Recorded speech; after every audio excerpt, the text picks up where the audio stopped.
If you have a Mercury 150 XL, 2017, 2018, even 2019, some in that area,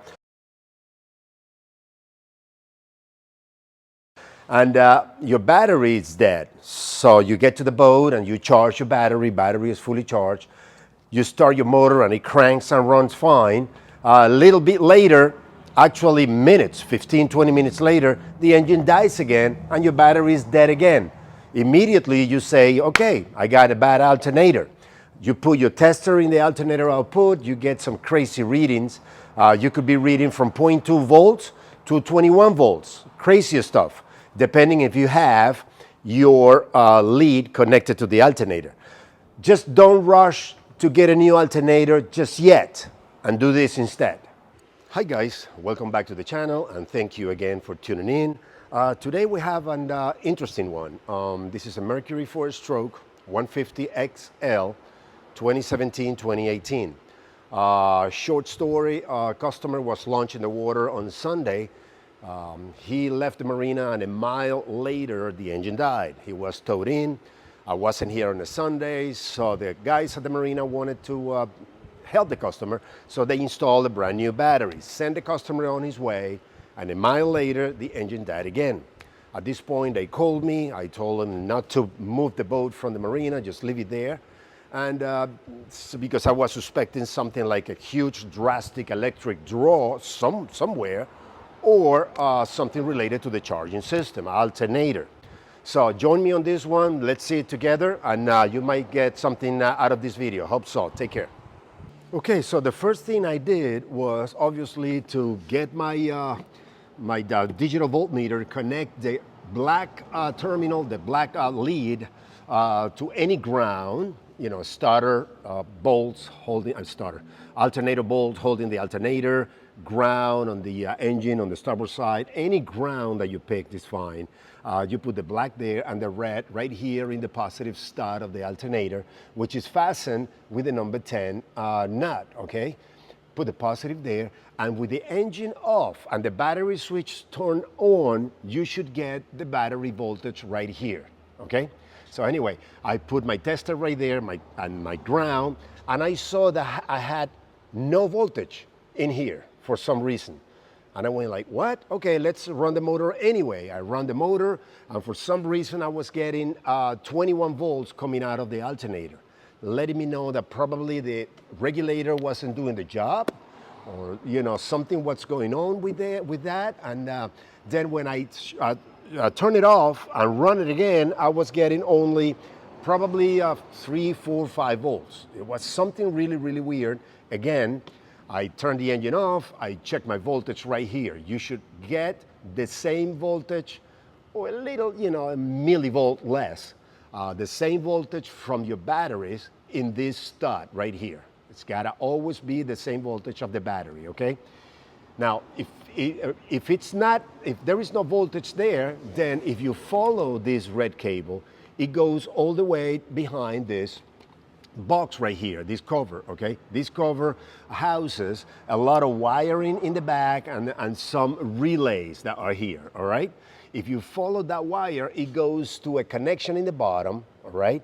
And in the middle of this stud and this connection in the back of this cover, there is a 100-amp fuse that you cannot replace. So let me show you how it's connected. Let me show you the fuse, and then I'll tell you what happened. All right, I will be moving the camera. Sorry about that, but it's better if I show you better than I can tell you. So right here we have the alternator, right? This is the red stud, right? Being fastened with the number 10 nut right there, right? This is the alternator output right there, okay?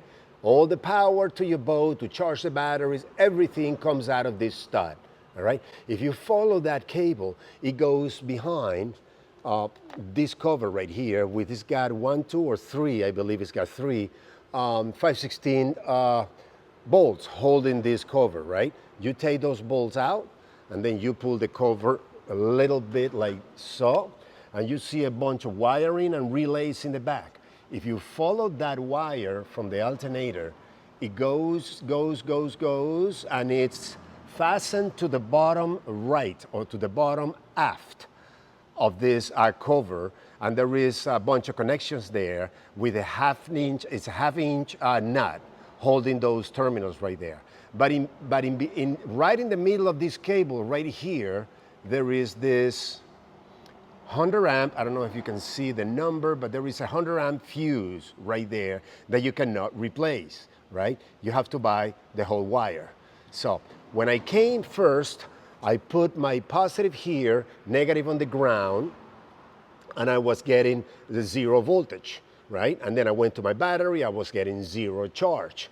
Obviously, you suspect of the alternator. But I went a little deeper before ordering an alternator, and I went and checked this fuse right here. For some reason, it just went bad, right? The fuse was blown. So I checked my voltage right on the connection all the way in the bottom, and I had my 12 volts coming from the battery. That's before, right? Before the fuse, right here. I have my 12 volts, but I didn't have any voltage right here. So definitely the issue was this fuse. I went and ordered this cable, so you know.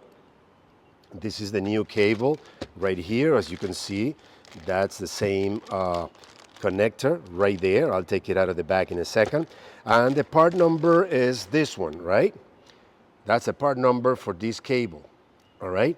You cannot replace that fuse. You have to buy the cable assembly and install this cable from here all the way behind this cover to this half-inch nut on this aft corner of this cover, this box. So let's go ahead and replace that cable, connect everything, put the box back, and run the engine and the hose, see what results we have in our voltage. All right? I had already removed the other end of this cable in that connection in the back with the half-inch nut. Let's remove this. Battery is supposed to be off, obviously, if you don't want a nice display of a bunch of sparks. Right, number 10 right here. And we'll remove the cable, which, by the way, it had 2 zip ties right here in the back, holding the fuse, the part of the fuse in the cable to the rest of the wiring back there, and then the end to the half-inch nut, okay? So we're gonna take this cable out of here. This is the, let me see if you can see it right there. This is the fuse, you see? It's just a regular cable. The thing is that you cannot replace that unless you do a jerry rig. Probably you can, but if you want to go by factory OEM, just get the right cable. Right there, it's 100 amps, what do you call, fuse. This alternator puts out around 60 amps, something like that. So this is 100 amps right there. And the new one, I already showed you the new one with the part number. So let's go ahead and get the other cable and install it. See how it turns out. All right, we got the ground, we got the positive, we got the reading of the alternator stud right there. We got the water running.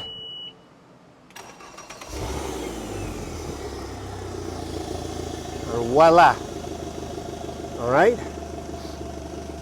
Now the next test I always like to do, I don't know, I don't have to, but I always like to do is bring my 2 terminals from the voltmeter, from the tester, and put them in my battery, just to make sure for my own sake that the battery is receiving this same voltage, all right? All right, now I connected my tester to both positive and negative in the battery. All right, engine running. All right, and directly into the battery, I know that it's getting charge. Now you can say the job is done. Okay guys, well there you have it. I didn't include it in the video, the testing of the cable itself. You can do it with the test light or with an ohm meter from one end to the other, and you'll be able to see that there is no continuity on this wire due to a blown 100 amp fuse right there, okay? I thank you again for tuning in, and I'll see you in the next one. Take care.